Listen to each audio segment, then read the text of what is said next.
திருவாடானையில் இருந்து ஓரியூர் செல்லும் சாலையில் 6வது நாளாக போக்குவரத்து நிறுத்தப்பட்டுள்ளதால் வாகனங்கள் செல்ல முடியாமல் மாணவர்களும் பொதுமக்களும் அவதியடைந்து வருகின்றனர்.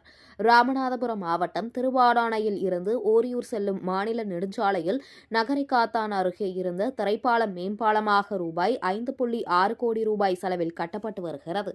இதற்காக ஆற்றின் குறுக்கே பைபாஸ் சாலை அமைக்கப்பட்டு இருந்த நிலையில் கடந்த சில நாட்களுக்கு முன்பு பெய்த கனமழையின் காரணமாக சாலை வெள்ளத்தில் அடித்து செல்லப்பட்டது.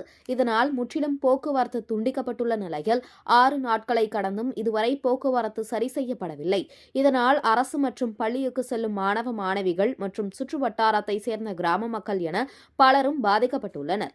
எனவே உரிய நடவடிக்கை எடுத்து சாலையை விரைவில் சீரமைத்து தர வேண்டும் என மக்கள் கோரிக்கை வைத்தனர்.